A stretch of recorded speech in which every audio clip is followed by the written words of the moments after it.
In 1909, Barney Oldfield won the first race ever held here at the New York State Fairgrounds in Syracuse. Barney took home a check for $50 and a silver cup that day. Today, we bring you the world's richest dirt track race from that same New York State Fairgrounds. The winner will take home awards totaling over $45,000. The cars, they're called modifieds, and they exist in many different shapes and sizes around the country. But this particular breed calls the northeastern part of the United States home. And on the pole with his beautiful orange car is Jack Johnson. And Jack, what a thrill it must be for you to lead the world's greatest modifieds down to that green flag in front of 20,000 people.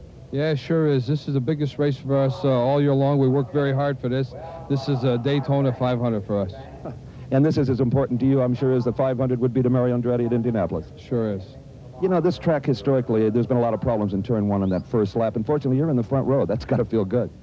Well, we're just going to kind of cool it the first few laps. If I can go to the front and hang on to it, I will. If not, I'll just settle in and ride, and probably won't make any moves until after the halfway mark when we make our pit stop. Have a safe 200 kilometers. Thank you. All right, let's go to the outside of the front row and Brock Yates. Thanks, Steve. You know, these modifieds are a very special breed of cat. They've evolved over the years from stock cars with stock bodies down to a very carefully organized piece of equipment, a piece of equipment that has specific rules on the width, minimum and maximum of the bodywork, the rake, and the height of the roof. In fact, these roofs used to be stock roofs, but now they've gone to fiberglass, and they're very, very carefully controlled in terms of what they can do and what they can't do as far as the bodywork is concerned. Starting on the outside of the front row, in second place is Ray Del Mata. Ray, congratulations, first of all, starting up front. I know you feel good about that. And any specific feelings about the opening laps here at Syracuse? No, we just want to try to fall in line and run our own groove and just stay out of trouble and run our own race. That's about it. Okay, you got any feelings about a pit stop early in the go? Well, we want to try to get in early to try to get out there as quick as we can, so it'll be less cars you have to pass, try to get back up through. Okay, well, good. Congratulations and good luck. Okay, thank you. Okay, now let's go to Steve Evans in the third place starter. Thank you, Brock. At the heart of these wedge-shaped wonders lies the required big block engine. Now, this entire field happens to be all big block Chevrolets. The rules say it must be a production block, a steel block. They are allowed to use aluminum heads, and any internal modifications are allowed, but you're limited still by the use of a single 4-barrel carburetor. On the inside of the second row is Billy Pouch. And Billy, these engines must be awfully similar when you consider that the top 30 qualifiers are all within 0.15 of a second on a mile track. That's unbelievable. Yeah, I guess it's just a matter of how long you keep your boot in it. Now, how do you see the first few laps going for you? How would you like to see the first few laps go? Well, I'm just going to play conservative and see how fast Jack is and try to stick with him. And, you know, I'm not real experienced with this track, so it's just a matter of me, you know, learning how these other guys are getting around it is how I'm going to get around it, I guess. Would you say that a conservative approach is better than a guy that might be willing to take a few chances or anything? I don't know. I think you got to be pretty conservative most of the race. Maybe, you know, maybe towards the end you got to take a few chances, but, you know, that's racing. And it's a narrow racetrack, difficult to pass on. Yeah, I find it real difficult. I was just out in a small block race, and it just seemed like one groove, and I was up in the mud trying to get around guys, and it seemed like every time I tried, I'd try to gain a spot, I'd lose a spot. Well, let's hope that doesn't happen today. Good luck to you. Thank you. Okay, let's go to Brock Yates on the outside of the second row. Thanks, Steve. You know, they call them modifieds. That implies they're stock cars, but believe me, these things are pure, thoroughbred racing cars. Tubular chassis, quick change rear ends, torsion bar suspensions, coil-over shock front suspensions, and a totally buttoned-up race car package, especially this beautiful 34 being driven here in the fourth place starting position by Dick Larson, Great Barrington, Massachusetts. First of all, congratulations on a fourth place starting qualifying time. Dick, any thoughts about the opening laps? I'm just going to try to take it easy and follow in behind the leaders and get to the halfway point, and we'll take it from there. So it's really going to turn out to be maybe sort of two races, huh? The first half to kind of feel your way out and then get tanked up with fuel and maybe some fresh tires and stand on the gas real hard, huh? Yeah, that's the way we're kind of looking at it. The car's kind of new to me. Haven't driven it at all, so we're going to kind of wait till the second half and see what we got. Well, good luck. Okay, thank you very much. Okay, and now let's go to Steve Evans with the fifth place starter. Tires on a race car can be as important as the engine itself. The modified racers we're seeing today are limited in a certain way as far as tires are concerned. They can only use a 13-inch wheel and a right rear tire, that's the largest one in the race car, that is 92 inches in circumference. But there is no limitation when it comes to the compound of that tire. There's hard ones, there's soft ones, and there's tires in the middle. And tire choice, Brett Hearn, could be very important to your chances today because we may have a slick racetrack on our hands. Well, I think with the cloudiness we had this morning, I think it may have thrown a couple teams off. We almost considered going to a softer tire, but right before the sun came out. It looks now that the sun will be out for just about the whole race. So we're going to go back to the hard tires. We expect the track to get fast, quick, and hard. Now, you have one mandatory pit stop. Most will just take on gasoline. If you made the wrong tire choice, would you change them at that time? Yeah, we absolutely will. We might even change them even without making the wrong choice. And what is your strategy for the first few laps, Brett? Well, we're going to hang back. I think we have a pretty good chance to get up into about second or third within the first couple laps, and then we might just follow Jack for a while and see what he's going to do. You're a professional. This would be your biggest ever payday. Absolutely, yeah. This is the biggest for any of these guys here. It's by far bigger than anything we do all year long, so it's going to count if it wins. Well, let's hope you make your banker smile tomorrow morning. Okay. Let's go to Brock Yates, who's on the outside of row number 3. Thanks, Steve. You know, these modifieds run on racing gasoline, and they carry NASCAR-type 22-gallon fuel cells. So at about between 3 and 4 miles of the gallon, they're going to have to make a stop in this race, and that's going to become a critical factor as to when and how these guys make these pit stops. With me is the 6th-place starter, Mark Fleury. And, Mark, I'm sure you're thinking about making a pit stop somewhere along the... No, I know you got to do one. Have you made any determination on when you're going to stop? Not really. We're pretty much going to play it by ear, and probably when the other top cars come in, we'll... Just watch out what's going on up front. When everybody comes in, you're in, huh? That's about it. Okay. Hope we beat them out. Congratulations on starting up front here. Good job, and I know you're going to run a good race. Good luck. Thank you. Okay. You know, these cars are really action-packed vehicles. An incredible event I think you're going to see. In fact, earlier, we had a consolation race here at Syracuse that was unbelievable. It'll give you an idea of the kind of action you're going to see here today. Watch this. And, Brock, this is on the back stretch, the pace lap of all things. The green flag has not even flown yet. And look, all of a sudden, there's contact in the middle of the pack. Right, Steve. Remember those old silent film comedies when a whole bunch of cops tried to get through the door at the same time? This is what happened here.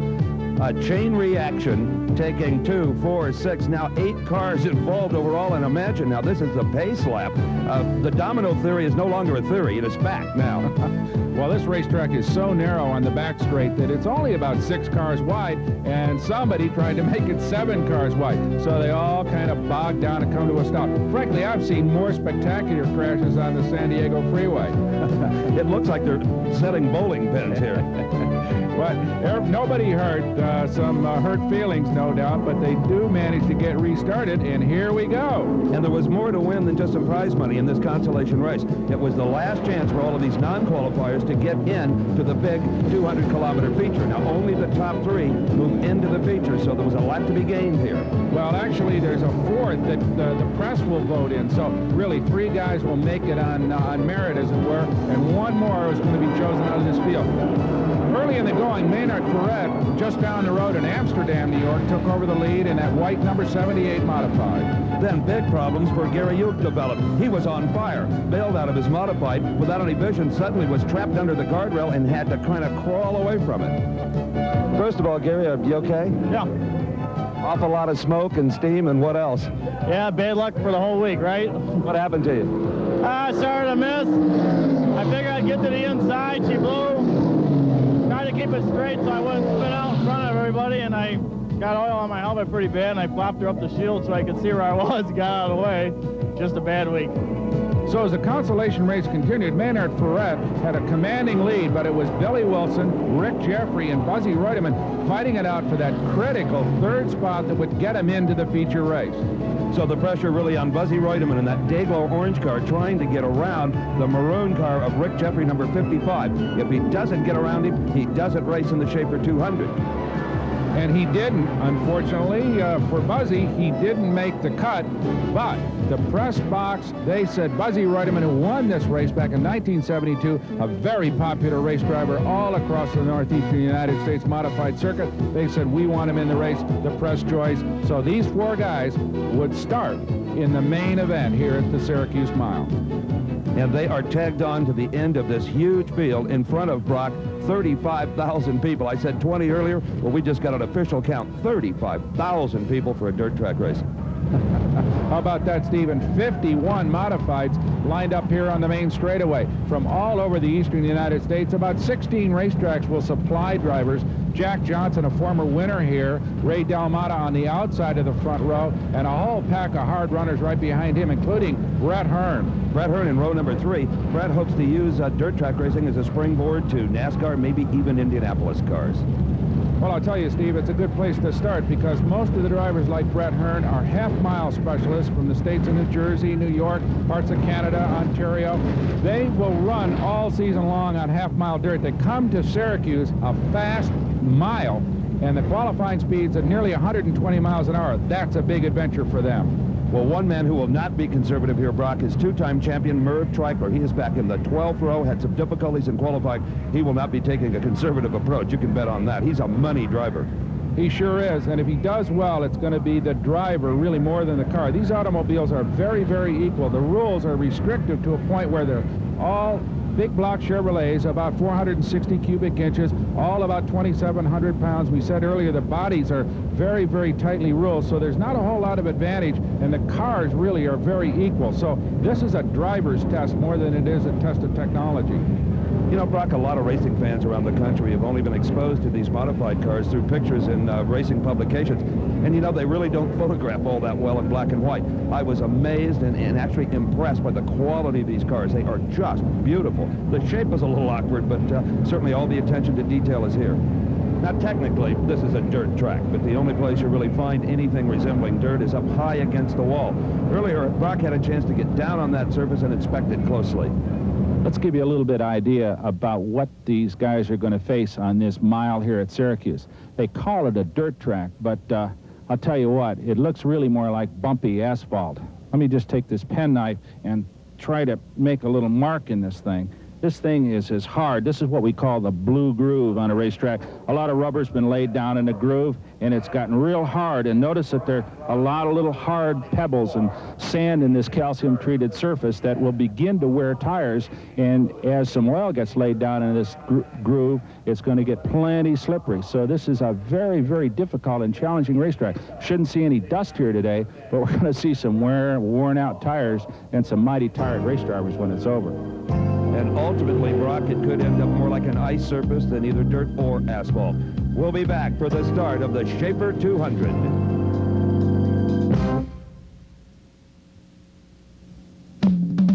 '51 of the fastest modified stock cars in the country on the roll here at Syracuse. 200 kilometers, 120 laps around this big mile speedway as the fans from all over the United States pack this big fairgrounds grandstand. These folks watch these modifieds run every week at half-mile tracks around the country. They've come here to watch them run at a racetrack they like to think is a lot like Daytona or Indianapolis to these modifieds. A tricky, complex racetrack. In fact, they call it the Moody Mile. Steve is in one of the most challenging spots. The drivers, to a man, will tell you that turn 2 is the most difficult part of the Syracuse Mile. Cars have been known to fly completely over the outside fence. That's because they hit 130 miles an hour coming down the long, wide front straight. They carry that speed into a nice wide turn 1. Then all of a sudden, the track narrows dramatically. The chance of the entire field getting through turn 2 on the first lap without an incident, 50-50 at best. To tell you about turn 3, Brock Yates. I tell you what, Steve, they get through your spot down in turn 2, and the fun just starts for them because what they face is a back straightaway that's about as wide as your average back alley, and then turn 3, which is narrow, flat, and extremely dangerous. And in fact, 2 cars have trouble getting in here side by side. These 2 corners where we're at, turn 2 where you are and turn 3 where I am, I'll tell you what, compose 2 of the most dangerous and hairy corners in all of motorsports. And this is the most beautiful sight in all of modified stock car racing, the start of the Schaefer 200. We are underway. Leading them down into turn number 1 is the orange car, the pole sitter, Jack Johnson. Johnson with a 3-car length lead as they slide into turn number 2. Let's see if they all get through. They do. Incredible. Funneling out onto the back straightaway, as we said, a very, very difficult part of this track is Jack powered modified. Power slides into turn 3. Right behind him, Ray Delmata holding on to second. Billy Pouch in third, but he's being challenged by Brett Hearn. Brett Hearn has now moved in to take that third spot from Billy Pouch. Pouch at number 5 now drops back into the 4th position. Brett Hearn in that beautiful white and yellow number 20 automobile, heavily sponsored. Brett Hearn is one of the real young lions in this sport, a very personable young man and a fine race driver. In fact, Brett made his road racing debut recently at Lime Rock and was very, very impressive. It is Brett Hearn right now setting his sights on number 643, Ray Delmata. He wants to move up into that number 2 spot. He sure does, Steve, and the only place he's going to be able to do that is either at the end of the straightaway of turn number 1 or turn number 3 at the end of the back straight. These corners are very narrow, and the only opportunity you get is to outbrake or dive underneath your opponent as you enter the corners. Well, our leaders better enjoy the clear sailing they've got right now, Brock, because with 51 cars, it won't take long before they string up and there's traffic to contend with. You never really break free of it, even on a big mile track like this. Of course, these guys are used to running wheel-to-wheel all year long. They race as many as 3 or 4 nights a week on the half miles, and you never really get clear of traffic. So that's not a big deal. The speeds, though, at 130 miles an hour down these straightaways are a big deal to these drivers. As you see, Brett Hearn still chasing Ray Delmata for that number 2 spot. And the quality of race car driving here in the early going, Brock, is simply amazing. Historically, this race has always had big problems in the early going. Clean and green so far. It sure is. Of course, the sophistication of the chassis is paying off, too. The crews have come here and with totally different setups than they use on the half miles. They set these race cars up for these big sweeping turns, and right now they're just running like they're on rails. And looking back in the pack just a little bit, let's go and pick up the 7th position, and that is 14J Alan Johnson. Just behind him running 8th is Dickie Larkin, number 34. Now, Larkin started 4th. He told us he was going to take a conservative approach, but I don't think he intentionally dropped back 4 places this quickly. No, I don't think so either, Steve. As we watch Jimmy Horton nail him for 8th place, so that puts Dickie way back into 9th. There's obviously some problems with that race car. He may be pushing, maybe oversteering, who's to know. They'll probably wait for that pit stop and try to make a chassis change. And Brock, the crowd reacts to every pass, no matter where it is in the pack, because they have come from all the local tracks around to cheer on their particular track champion or their favorite. And they're getting an awful lot of passing right now, maybe not up front. But nevertheless, it's the kind of action they came to see. And the yellow car, number 83, Bob Kraus, he is going to pick on Larkin as well, going to force Larkin back into 10th if he can. Sure is, as we watch them streak down that narrow back straightaway, 130, 140 miles an hour, and sweep into turn 3 and 4. And the guys starting to get some pressure now are the 2 running 5th and 6th. That's number 57, Tom Corellis, and in 6th spot is Ken Bren, car number 24. Ken Bren Jr. from the famous racing family in New Jersey. They've owned midget sprint cars, dirt track cars, some Indy cars over the years. He's the son of the family, and there's your leader, Jack Johnson, who launched himself off the pole and is just running clean, chasing his 2nd possible victory here at Syracuse. And Johnson is a 40-year-old professional race car driver, does it full-time, and enjoyed 22 wins this season leading up to the big 200. As he starts to move through the slower traffic at the back of the pack, Jack Johnson now lining up on some of the guys that made this race for the consolation. Buzzy Reutemann and Rick Jeffrey and some of those fellows, not quite as quick here today. So Johnson's going to have to thread his way through those guys. Reutemann, of course, a real veteran. He'll let him by, and I'm sure the rest of them will as well. But it's always a hairy moment for a leader when he's got to get past some of the slower guys. Don't forget they're racing each other as well. And as Jack Johnson gets into traffic, it has ultimately got to slow him down a bit, allowing second-place driver Ray Delmata to maybe pick up some of that distance, Rod. Notice how he can pass a little bit on the high side, showing that Johnson's car really is handling. There he goes on the outside, way out near the outer fence, down into turn number 3. Got it a little bit sideways there for a second, but he goes on the high side to get through that slower traffic. Jack Johnson's car is really working here at Syracuse today. And Brock, I'm sure you noticed some smoke coming out of number 60, Buzzy Reutemann's car. The press choice, the sentimental favorite, may be having problems early. Jack Johnson, no problem at all. He leads in an orange 12A. Ray Delmata in 2nd place, followed by Brett Hearn, Billy Pouch, and Tom Corellis, who came up from 9th. That's your leader, Jack Johnson, in that beautiful orange modified, leading it here at Syracuse as he threads his way through slower traffic, holding a solid lead as the 200-kilometer race here unfolds on the big mile. Here's a pit stop, Steve Evans. Yes, we have got number 728, Gene Bick, in the pit. This is much too early to be a planned stop. What a shame. Bick started in the 14th spot, was running very competitively, but he's in the pits and going to lose a lot of ground. While we're away, that number 20 yellow and white car, Brett Hearn, had moved past Ray D'Almata into second place. Now his challenge, a lot of lap traffic up ahead between him and the leader, Jack Johnson. Brett Hearn is such a pleasure to watch, Brock. That's not a driver in a car. That's an integrated single unit. Well-spoken young man, too. I talked to him earlier about his strategy for this race. Well, we always come to this race doing the best we can. We have the best engine we can build. We have the best car we can build. Everyone else does the same thing. That's the problem.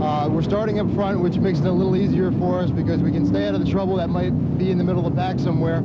So hopefully we can make a clean break early in the race and just stay out there in front, get a clean pit stop, and then get back up through traffic easy. Well, Brett and Jack Johnson certainly enjoyed the clean break, but now the waters get a little muddier. They're coming up on that back marker traffic. Number 55, Rick Jeffrey. Number 60, Reutemann. Number 7X, Billy Wilson.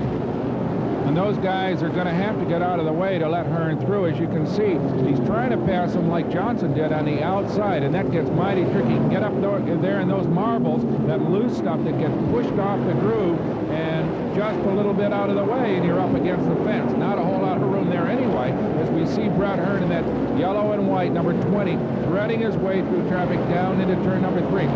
Turn number 3 just funnels in there, Steve. It's almost like a flying left turn for some of these guys as they get into that corner. Very tricky here at Syracuse. No room for maneuvering. Tommy Corellis now up into third place. He started 9th. Classic old race driver.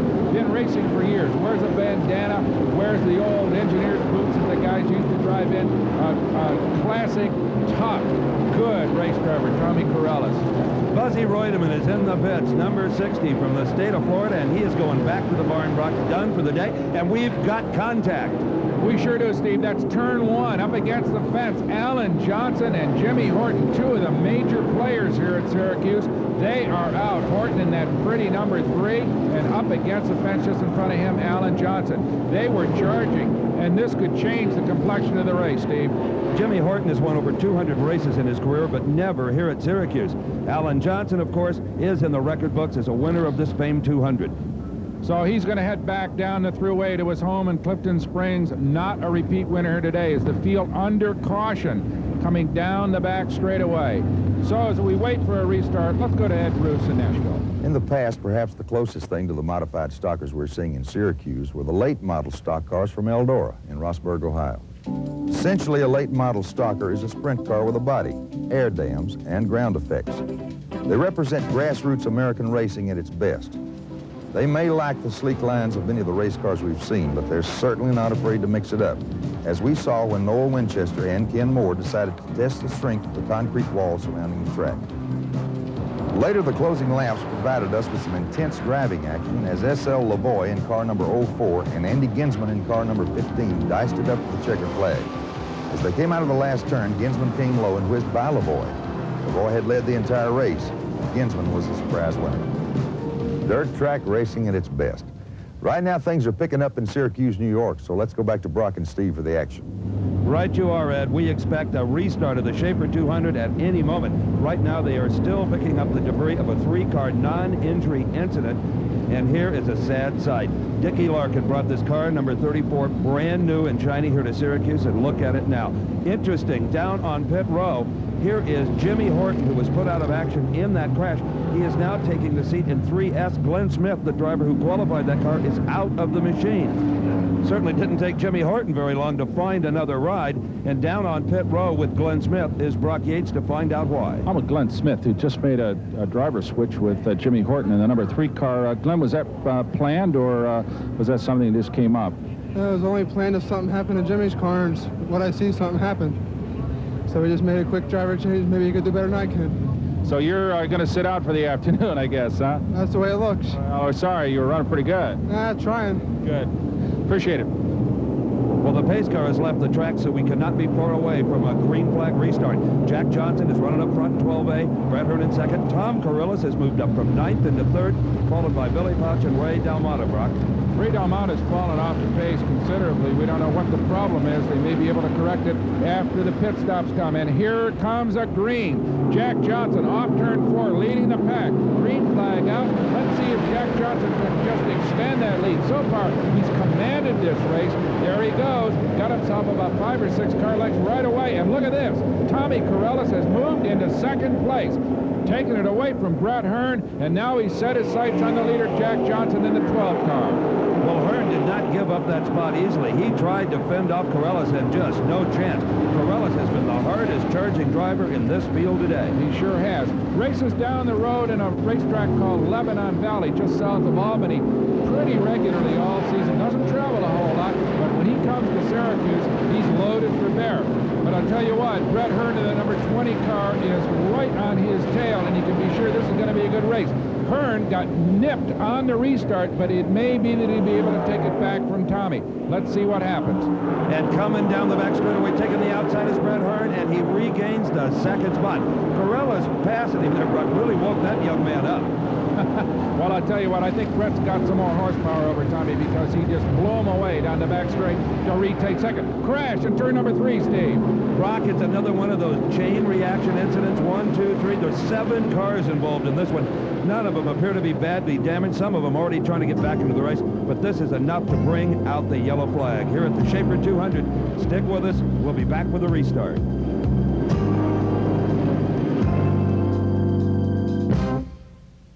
They're coming down the backstretch, headed into turn number 4, and we may get a green flag this time, Brock Yates. We might, and that means that Brett Hearn's got another shot at the lead with Jack Johnson, who has dominated this thing all day long. Off a turn 4, down for the green, and it looks like Jack's going to hold it. There's the starter's flag, and Jack Johnson, yes, just pulls off Brett Hearn by a few car lengths. And you know, Steve, every time Johnson gets a restart, he just pulls the cork on everybody. It just seems to have handling and power to pull away from the rest of the field. But right now, Brett Hearn is holding out a lot better than he had before. Jack Johnson leading it, Brett Hearn right behind him, and back in 3rd place is still Tommy Corrillis, that tough guy from Lebanon Valley, hanging on in 3rd place. But you're right, Brock. Johnson is not driving away from Brett Hearn as he did on lap number 1. Hearn staying a good deal closer. Well, he sure is, Steve, but now it looks as if old Jack's starting to move out on him a little bit. It's almost inevitable. Johnson's car is so strong that he just seems to be able to handle the rest of the field without a lot of effort. Right now, though, Tommy Corrillis in 3rd place, fighting his way through some slower traffic, and that is going to hurt Tommy because he's got some slower cars to get by. Right now, Ed Del Molino out of Great Barrington, Massachusetts is in front of Tommy, and he is going to pose a little bit of a problem to get by so he can start to move in, hopefully again on Brett Hearn. So there goes Tommy Corrillis trying to get by Del Molino and get out front with the rest of the guys. And as you said earlier, Brock, the ideal place to pass is coming out of a turn onto a straightaway or just before getting into a turn off of the straightaway. And here he goes. He's going to get around Ed Del Molino. And excellent execution there by Corrillis. Had he waited any longer, that tight turn 3 would have prevented a pass. So Tommy Corrillis has shook loose from Del Molino, and now will try to make up the distance that he lost on Hearn and Johnson, who are running 1st and 2nd here at Syracuse. You know, Brock, earlier we talked about the talents of Merv Treichler, who was stuck back in the pack on the start. Well, he has moved all the way up to 6th spot from 23rd in a car that he built in only 6 days. So the fans delighted to see number 58, the orange car, moving up so rapidly, Brock. The car is called a mud bus. It sure is. It's a kit car that's built by Maynard Troyer in Rochester, New York, one of the most famous of the Eastern modified drivers. Had a good career for a while in Grand National stock car racing, now is retired and builds both pavement modified cars and these dirt track cars. He calls the dirt track cars mud buses, and I'll tell you what, they're among the very best. This vehicle, that red number 58 of Merv Treichler, is one of the very famous numbers in Eastern modified racing. And I'll tell you what, he built it in 6 days, but he knew how to do it when he started, I'll tell you that. Well, the Syracuse 200 has been a gold mine for Merv Treichler. He has won the race twice, and right now is setting his sights on some $44,000 in prizes and awards. That includes a new car, Brock, a diamond diamond ring and a whole fistful of cash. Well, Merv is a very successful potato farmer in western New York State. The family owns a big farming operation up there. He used to race almost constantly. Now he's kind of reduced his schedule. But as we said earlier, when he comes to the big shows like this, he's like Jack Nicklaus. He may not play quite as well in the little tournaments, but when he gets to the Masters, watch out. And that's what Treichler is doing. This is the Masters for the Eastern Modified dirt track drivers. And watch Treichler. Look at that, moving around one of the slower cars on the outside. He's got the chassis working. There's no doubt about that. A very experienced driver, never in trouble, very smooth, very fast. So we'll watch him try to move through this field. And here's the classic place to pass, coming off the straightaway down in turn number 1, and he does it again. Picks off yet another one. Well, you got to be sure that the fans are watching that number 58 car. It's a very familiar number. As I said, he won twice with it here before. And right now, Merv Treichler is the man on the move in this massive field. Over 50 cars running here at Syracuse on the big mile. The Moody Mile, they sometimes call it, because the conditions change so radically during the course of a race. Well, the next cars that Merv Treichler must challenge is number 5, Billy Pouch. He's running in the 4th position. And number 7, Jeff Hotzler, who's in the 5th spot. Running 6 is Merv Treichler. So it's an interesting contrast here as Jeff Hotzler started way back in 18th place. Let's not forget, though, that Billy Pouch, he started in 3rd. He's fallen back a couple of places and now kind of holding his own there. But Hotzler is very much a charger, as is the man behind him, Merv Treichler, moving up as well.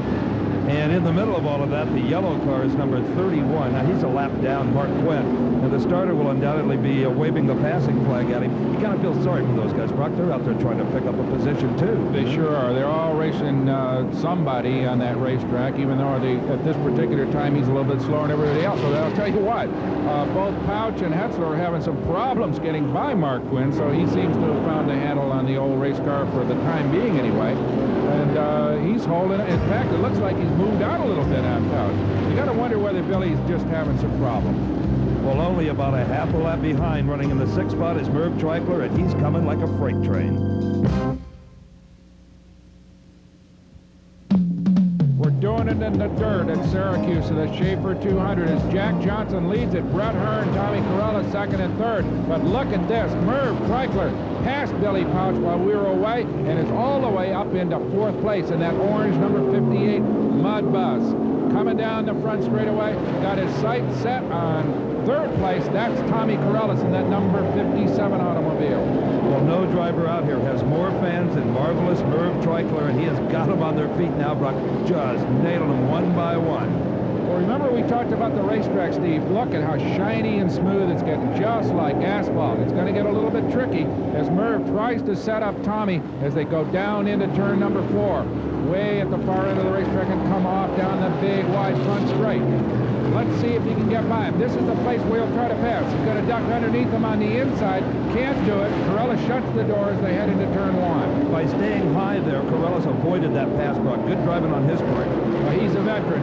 Has run a long time in these Eastern Modifieds. A very formidable driver is. Now, Treichler tries him on the outside. Now ducks down on the inside down the back chute. Still can't do it. Look at this. Here is trouble coming down into turn number 1. That is Vinnie Prentice out of Central Square, New York. Got sideways, trying to come into turn 1. Dave Leckenby out of Schenectady, also involved in that spin. Doesn't look like any body damage, serious, but I would think maybe we got a blown engine there. An awful lot of steam, Brock, indicating the radiator took a shot as well. It may be. It's hard to say. There's some water on the racetrack, whether that's oil or water, hard to say, but there goes Vinnie Prentice. Yep, something broke because he got it sideways the wrong way going down into turn number 1. Fortunately, didn't collect too many other cars. For an instant, Leckenby started to go down low, then apparently thought that's where Prentice was going, then tried to get high and almost escaped without any damage, but not quite. Just nicked the left rear wheel, and that's probably enough to put him into the pits, as do the leaders. Here comes a mass pit stop by the leaders. Charging down pit road, that's Jack Johnson in the lead. Right behind him, Brett Hearn in the number 20 car. All these guys are at the head of the pit. Now, we're going to have tire changes and fuel go on board all these automobiles. It's going to be a critical stop because even though their field is under caution, that's Brett Hearn getting a jack underneath his crew, jacking up the rear of the car. Tire changes going on. Jack Johnson's leading automobile, the number 12. All of the drivers were just looking for that yellow flag, and when they saw it, instantly into the pits they came. Tommy Corrales is in as well, so all of the top chargers are in right now. They sure are, and it's going to be a race to get back underway. That is Tommy Corrales, the number 57 modified. There goes Brett Hearn, but look at this. There's a jack jammed underneath the quick change in the back of the automobile. He's going to have to come back in, Steve. That is your typical mechanics gas station type hydraulic jack. They're not allowed to use air jacks in this kind of racing. Brett Hearn has no idea right now that he's got a jack along for the ride. He sheds the jack. He must have known that it was under there, so he just kind of snaps on the automobile to shake it loose, but I'm sure they're going to bring him back in. The jack, of course, is on the racetrack, so we'll have to see what the officials say about that. Will they bring him back in? Big question, but nonetheless, it did slow him down even after he got underway. Well, it's going to take a few minutes to get all of this sorted out. So, well, and as we expected, Brett Hearn was riding in second place, now returns to the pits as the crew examines the possibility of damage when he left the pits on that earlier stop with the jack jammed underneath the quick change rear end. That is going to be very costly for him, Steve. And Brock, while we were concentrating on the big three, look at this. This was Merv Treichler's pit stop. An amazing effort by both driver and crew, and it moved Merv up 2 full positions right into the number 2 spot by quick pit action. But one thing that happened right there, gasoline sloshed into one of the crewmen's eyes, and that had to be very painful for him. Look at this.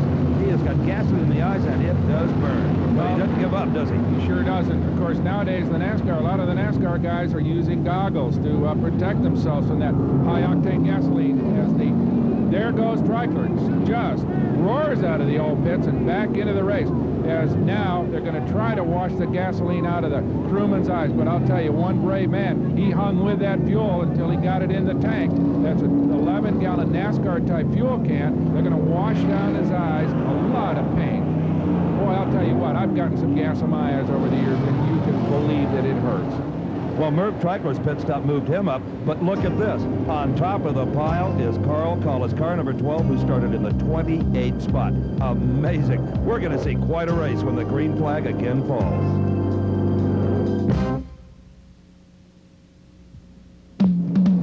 Getting ready for a restart here at Syracuse, New York on the Moody Mile. I'm Brock Yates along with Steve Evans, Ed Bruce down in Nashville. As the field forms up, gets ready to take a green on the restart. Carl Collis, Northampton, Pennsylvania, leading the show. Behind him, Merv Treichler. But as the green comes out, Billy Pouch drives past Treichler to take second place. And Treichler, for some reason, Brock, continues to stumble. Here comes Johnson, 12A. He, too, is going to try him on the inside. He has got Treichler. So Marvelous Merv just had a ragged restart there. Well, it could be. Don't forget, these cars have only got 2 forward gears.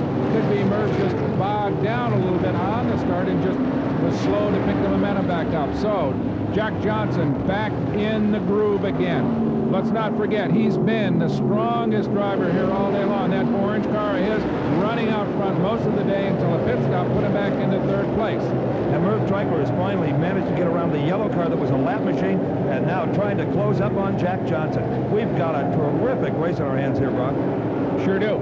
It's also possible that maybe Merv was running a little bit taller gear to get better fuel mileage because he did start way back in the pack. So there's a number of reasons why Treichler may have been slow on that restart. Well, our new leader, Carl Collis, didn't come into this race with quite the credentials of a Johnson or a Treichler, but he is certainly starting to build a reputation simply leading the Schaefer 200. He sure is. As the field starts to string out, that's Jack Johnson in that orange number 12. Down into turn number 1 and through turn 2. Right in front of him, Billy Pouch riding in 2nd place. And there, Jack Johnson trying to move in on Billy Pouch.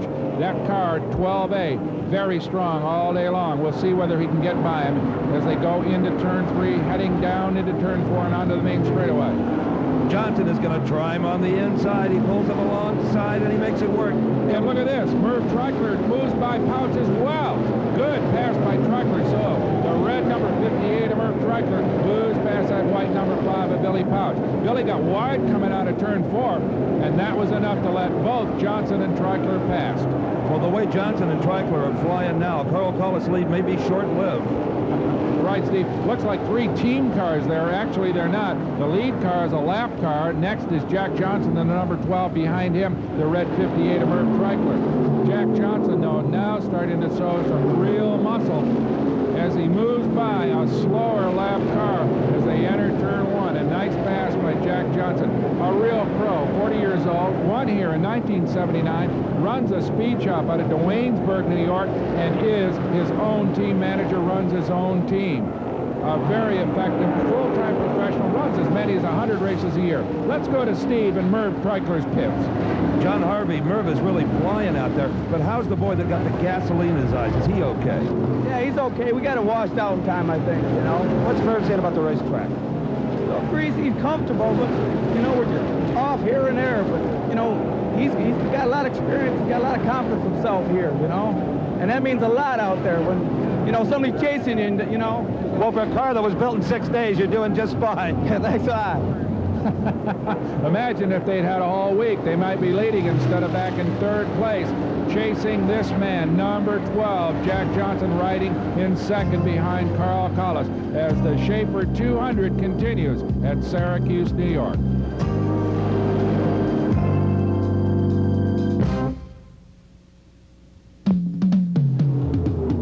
It is hot and heavy here at the Schaefer 200 for modified dirt track cars.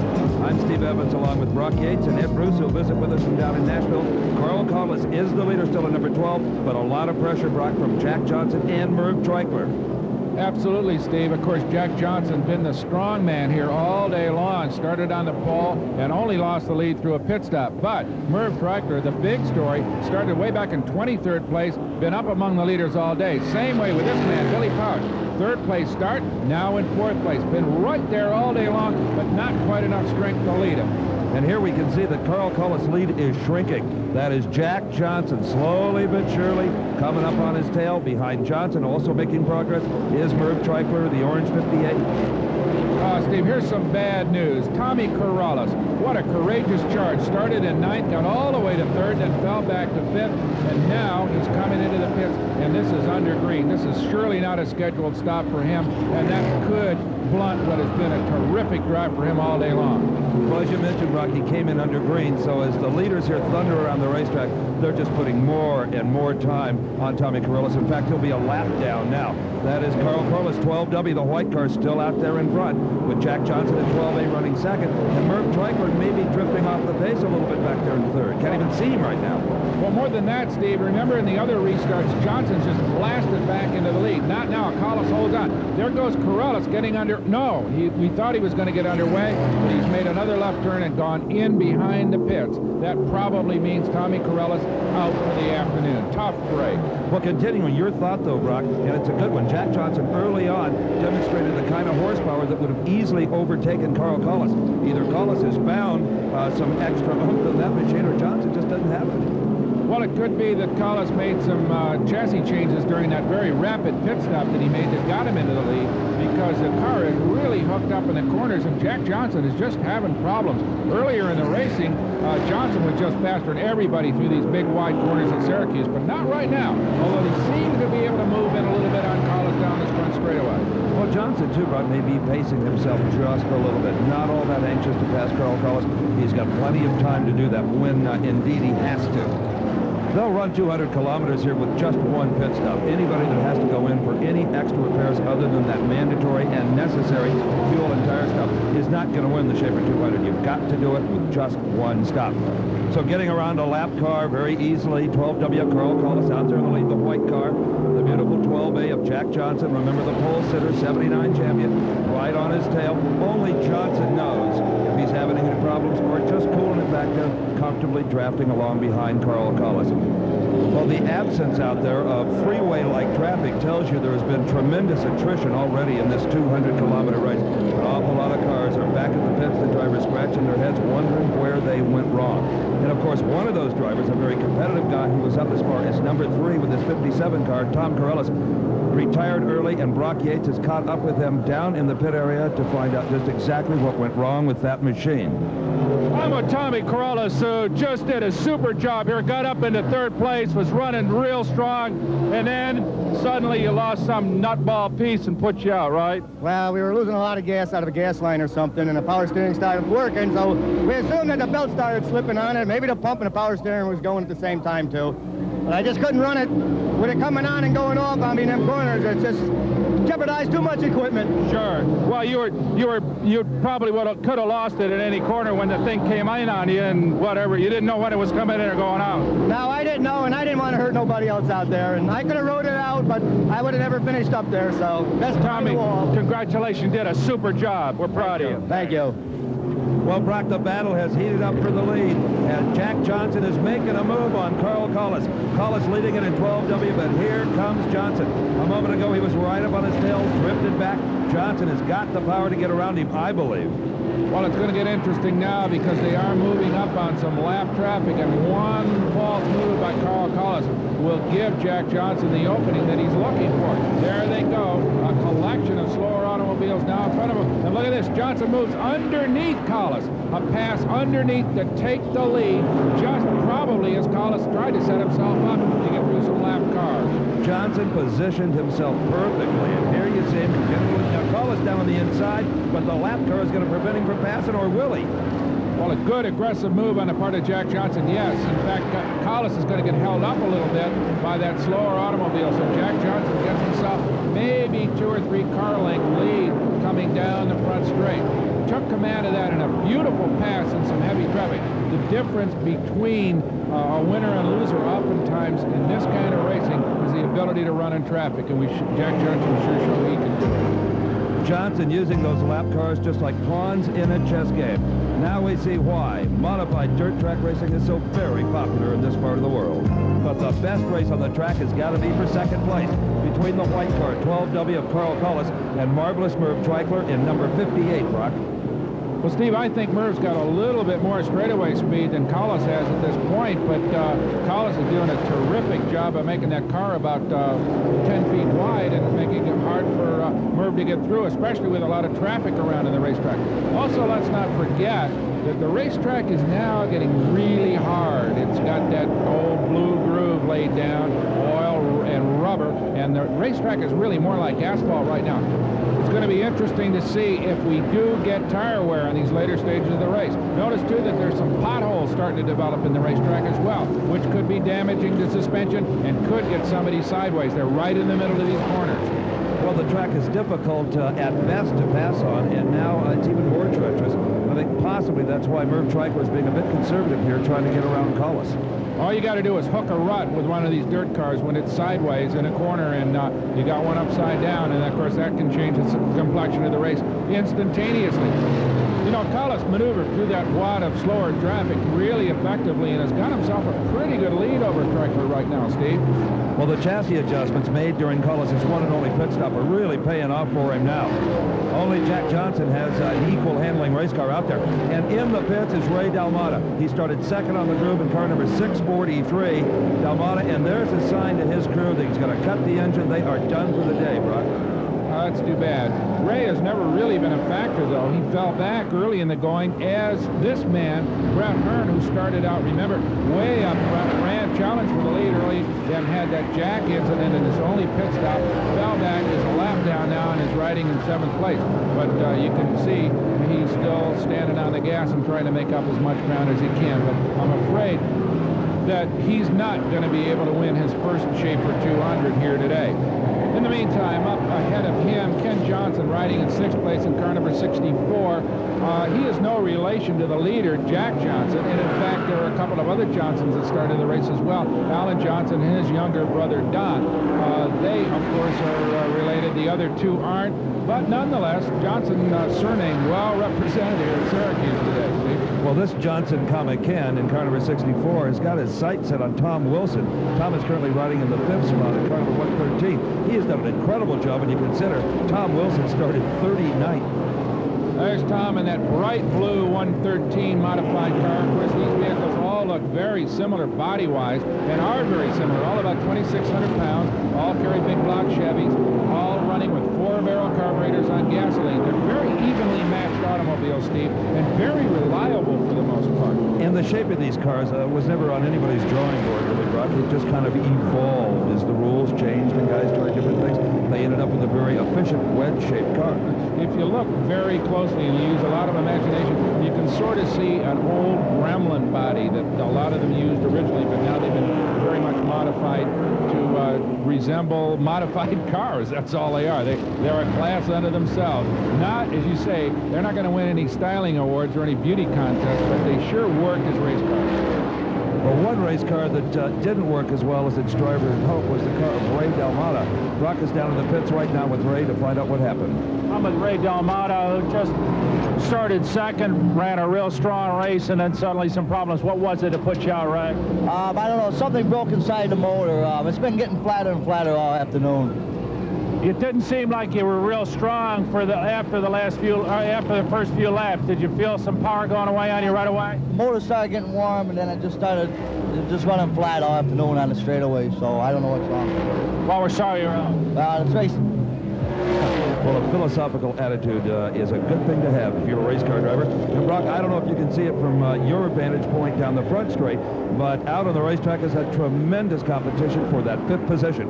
Car number 113, the Blue Machine, driven by Tom Wilson. Just behind him and running that 5th spot is Ken Johnson, car number 64. Well, I sure can see it, Steve, and it's an interesting contrast in styles. You notice that Johnson's running a little bit higher groove than Wilson. Wilson tucked down low against the inside fence as he comes down the front straightaway, and you'll notice as they go into turn 1 that Wilson will hook down in right tight against the rail, and Ken Johnson will ride a little bit higher trying to get by him on the outside, but it doesn't work. So Tom Wilson holds on to that 5th spot as they rush down the back straightaway, probably knocking out 135, maybe 140 miles an hour before they shut down. Oh, a car against the fence. And Brock, that is number 5, Billy Pouch. He was running a strong 4th when he made contact with that very unforgiving wall. But you know what that means. The yellow flag will come out, allowing the front runners to bunch up even closer. We are going to have a tremendous race in the closing laps of the Schaefer 200. And on this tricky 1-mile circuit, Billy Pouch may not be the only one that hits the wall. This should be a sprint to the finish. Pit stops completed. The racetrack clear, and there's Jack Johnson, that beautiful orange number 12, leading them out of turn 4. Jack Johnson sees the green flag. He is on the gas, and just like he did on lap 1 of this race, he goes into turn 1 with a wide margin between he and the second-place driver. Carl Collis, who you recall, held him off for a while on that last restart, but not this time. Jack Johnson had the lead, and it looks like he plans to hold it. In fact, extend it. As we watch Carl Collis right behind him, Merv Reichert trying to fight his way through some traffic to get up closer to Collis in second place. And just then we saw how stiffly suspended these race cars are, Buck. A lot of them carrying daylight under that left front wheel. But not this guy. He's got all 4 firmly planted in this Syracuse dirt, if you could call it that. Jack Johnson, who has led more laps of this race than any other driver. And appears to be, unless something drastic happens to him, he may pull this one out. His second victory here at Syracuse on the big mile. As more traffic, there's Wilson and Johnson and Brett Hearn back in 6th place, elbowing his way up through some slower traffic. But right now it's Tom Wilson, that number 113 Blue Modified, that holds the advantage in that 4th spot. Well, the advantage is ever so slight, though, Brock, because look at 64, Ken Johnson. Johnson is just waiting for any kind of daylight that he can try to ram that modified through. He definitely wants to pick up another spot. It means more prize money at the end of the day, and the end of the day is not very far off. We are in the closing laps of this 200-kilometer fistfight. You notice, Steve, that these cars look like they're running on asphalt. You kind of expect a dirt car to broadslide, to oversteer as it goes through a corner. These guys set these cars up, as they call tight, so they sort of push or neutral steer through the corners. They really don't get sideways very much with their handling right on a racetrack like Syracuse. Now, this may be Ken Johnson's opportunity in the maroon car, using that slower yellow car to get around Tom Wilson. He can't make it work. No, sir. So Tom Wilson, boy, if he goes home with a 4th place, he is going to be one happy kid, having started way back, 39th place, and come up through the field to finish high. So he is holding him off right now, doing a good job with that 113. It's got to be an awkward feeling for a driver, Brock, in this kind of a track situation. You're really on a pseudo-asphalt track with dirt tires. You're not running slicks like you run on a NASCAR car or on an asphalt Sprinter. Absolutely, and as I said, these cars are really set up more like an asphalt automobile on this big mile than they would be for the shorter dirt tracks that they normally run. As we watch Wilson and Johnson smoke it down through turn 2 and head out onto that narrow and very fast back straightaway. Wilson still holding him off, and let's not forget, there are a couple of big holes developing right in the center of turn 3. There they are, and notice that, look at this, Johnson is trying to go by him on the outside, way up high, coming off turn 4, Steve. But the higher you get, the less control you've got, and that prevented Ken Johnson from getting around. You get out there in those marbles, and you saw the car, it wants to spin around, and only a good driver is keeping it from doing that.